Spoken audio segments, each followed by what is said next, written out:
Welcome everybody. Thank you for coming and taking some time on your Saturday to come in and watch this. If you don't know, my name is Suzanne PIotrowski, and for the last year I have been studying professional communication. And in that time, I've learned exactly what communication is and how to communicate clearly and effectively in a professional setting.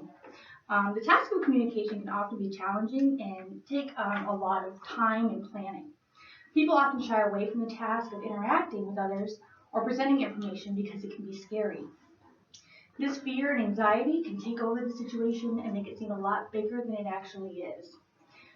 Regardless of the challenges, it is so important to be an effective communicator.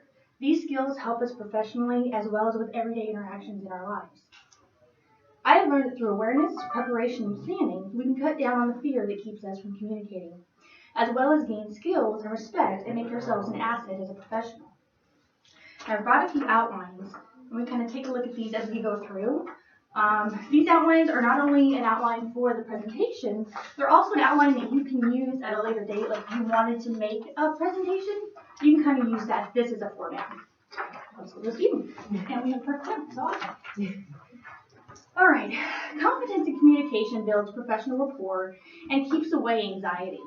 Today, I want to show you the steps to consider when taking on communication at a professional level.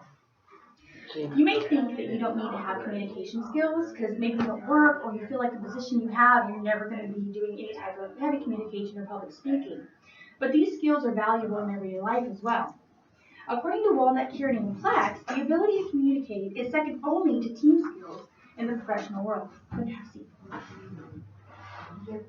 Good communicators are highly sought after in the job market, but these skills are developed. We're not born with them.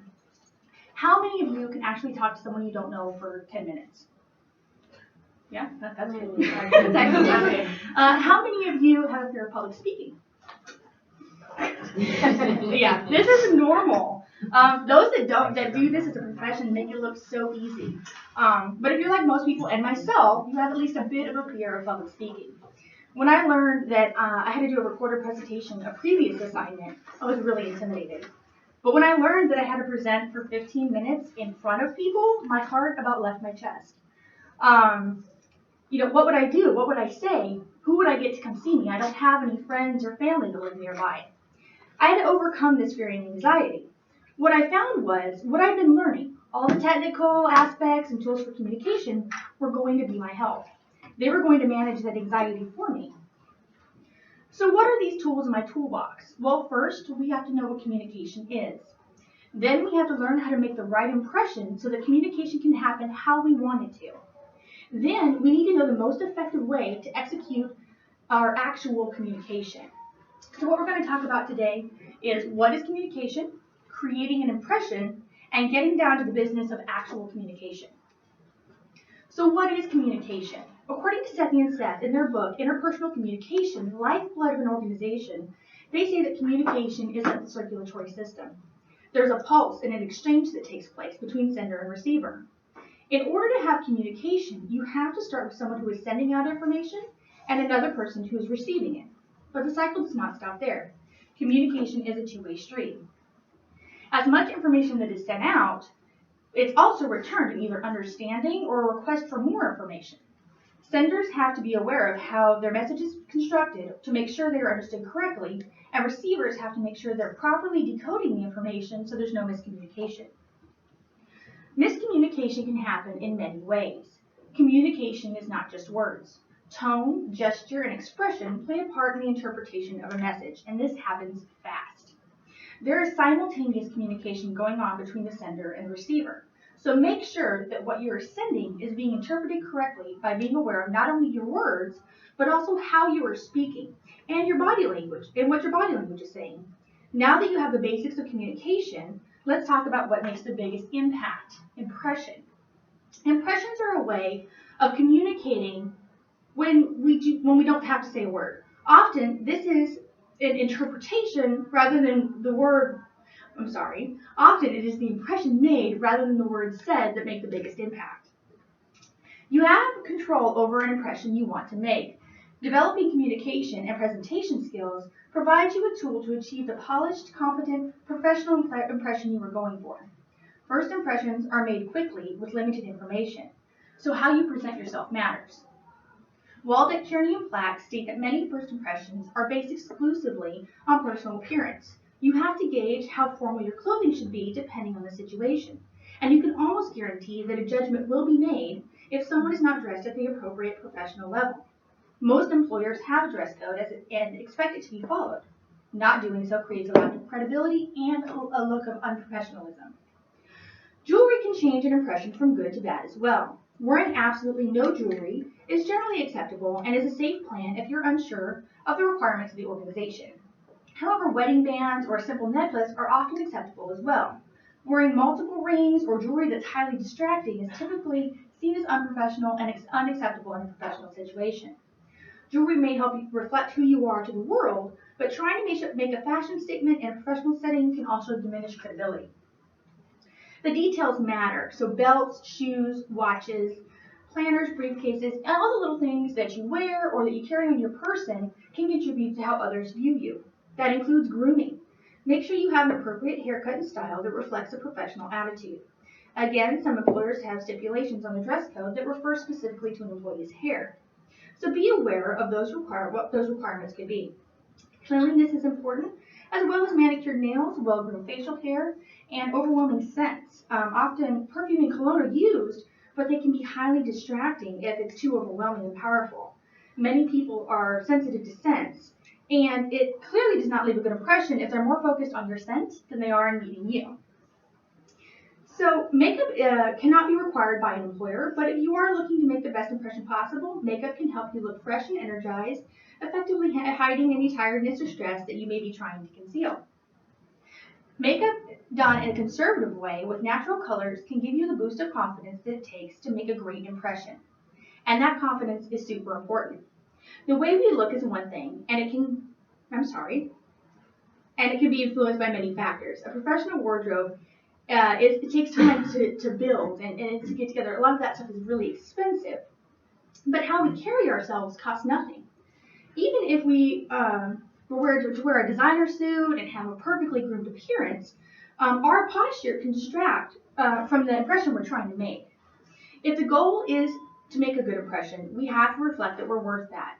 Good posture can signal that you're self-assured, secure in who you are, and well prepared to face any challenge. This is the impression we want to give. All of those things reflect professionalism. As having good posture, you want to make sure that you make eye contact and always be aware of if the other person is comfortable with a handshake. Some people are averse to touch. And a hug is never the way to make a professional impression. And confidence is super important. The way we look is one thing, and it can be influenced by many factors. A hug is never the way to make a professional impression, but it's okay to be friendly. Your attitude is as important as all the other ways to make an impression. First, you want to be concerned about your demeanor. Having an outwardly positive attitude is something that people have to make sure that they're reflecting. They may feel great, they may be in a great mood, but the way they look when they walk around does not reflect that. We have to really be aware of what the attitude is that we're reflecting to the world. Our tone of voice contributes to that as well. If we answer in too short or too slow responses, this can also lead to negative judgment. Our energy we bring to the interaction also matters, and this is why we should not shy away from being friendly. Sometimes people think that being stoic or neutral is how to be professional. But when someone is viewed as approachable, much more communication can happen, and this is very important in a professional setting. Most organizations function through some sort of team work groups, which means interpersonal communication is a must to make those teams effective. Being closed off and neutral does not make for a good impression and hinders the growth of future interactions. And confidence is not just reflected in your posture. What you think about yourself also reflects in your communication and your understanding. If you're unsure, your interaction and responses will reflect that. Even if you're not actually confident, reflecting that you are when you're trying to make a good impression is important. You do not want to be judged by your nervousness and have that impression held against you in the future. You want to be viewed as credible and trustworthy. Confident people are viewed as more credible and more trustworthy. Your attitude can make or break a good impression.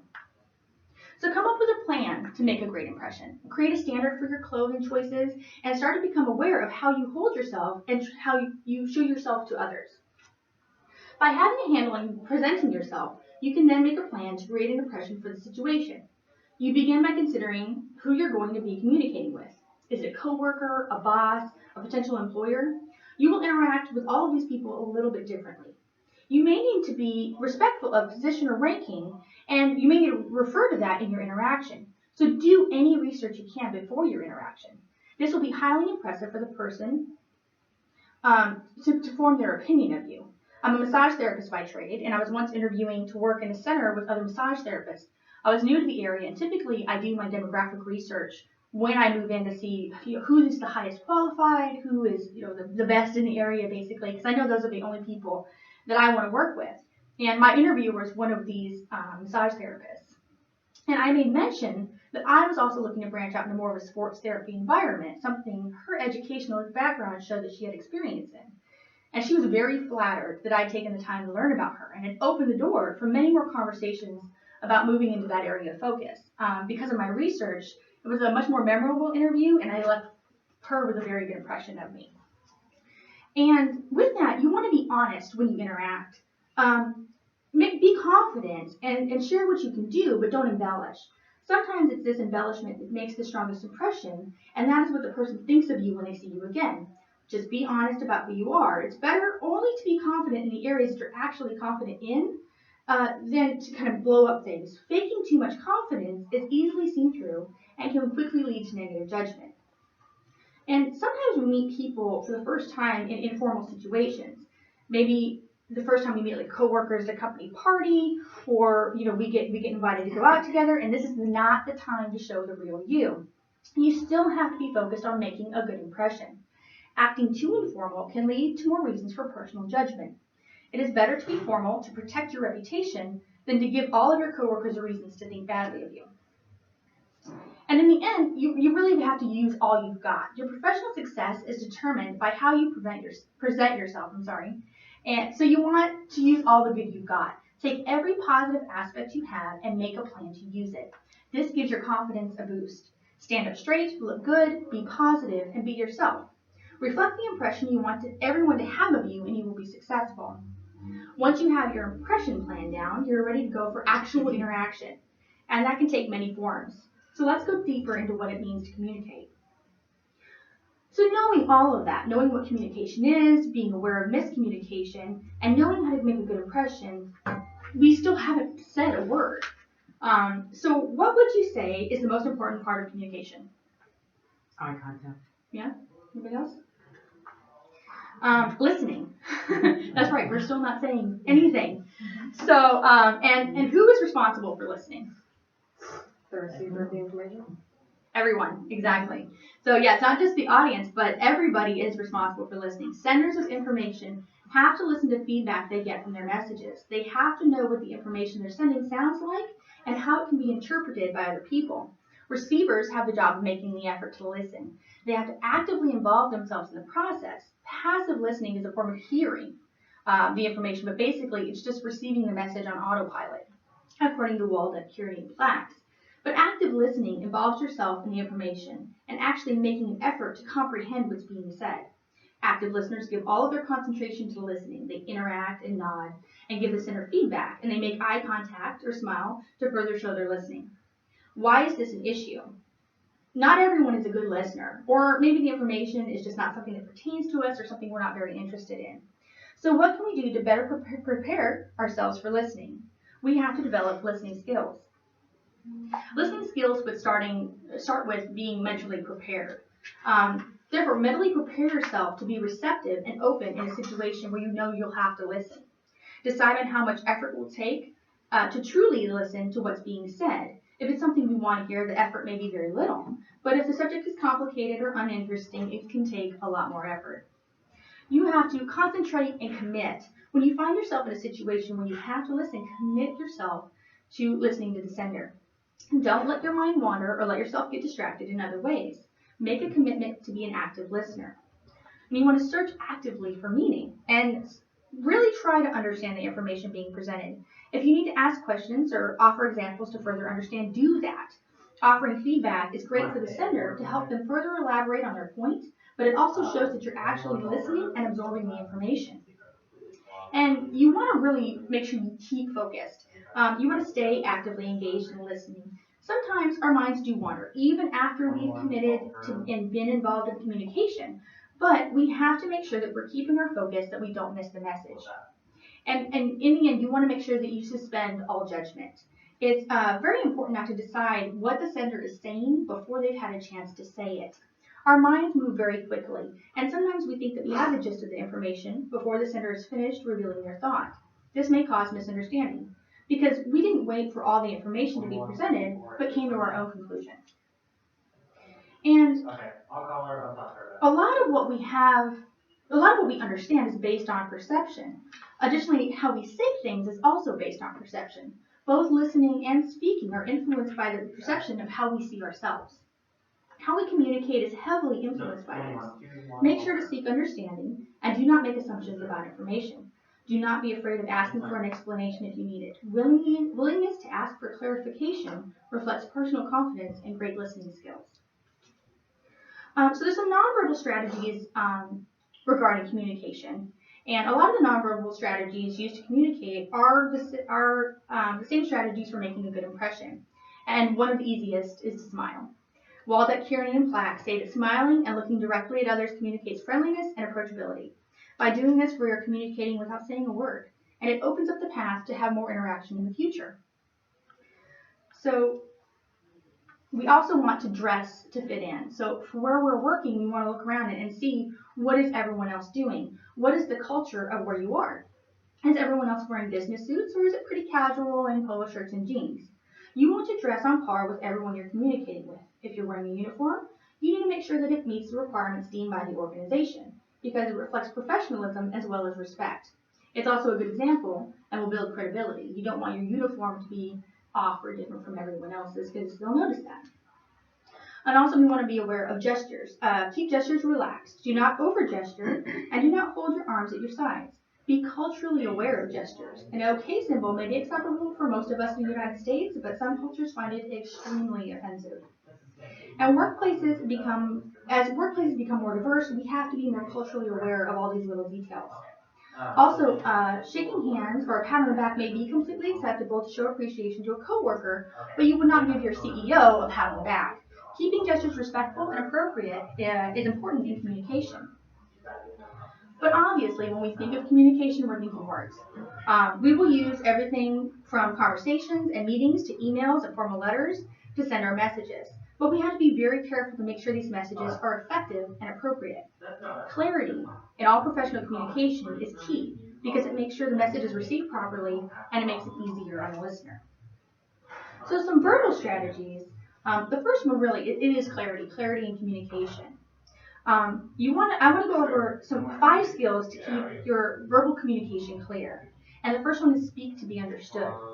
An initial step to clarity is to speak clearly.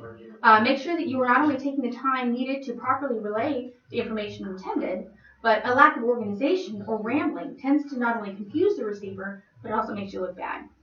Keep your message organized, and only as it truly needs to be.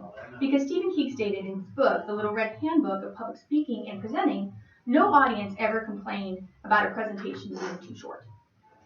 But I have a time requirement today, so we're going to keep going. So again, you want to keep it simple. Be sure to keep it simple within the required time frame. One of the major things you want to avoid in communication is information overload. Long letters seem too cumbersome, and the reader loses interest quickly. This is especially the case with emails. Emails that go much further than a few paragraphs are often left completely unread. People just go and they ignore them and they go, oh, that's too much, I'm out of here. Use simple wording and don't be afraid to repeat yourself or be redundant. This helps with the retention and with better understanding. And you want to limit any jargon or acronyms.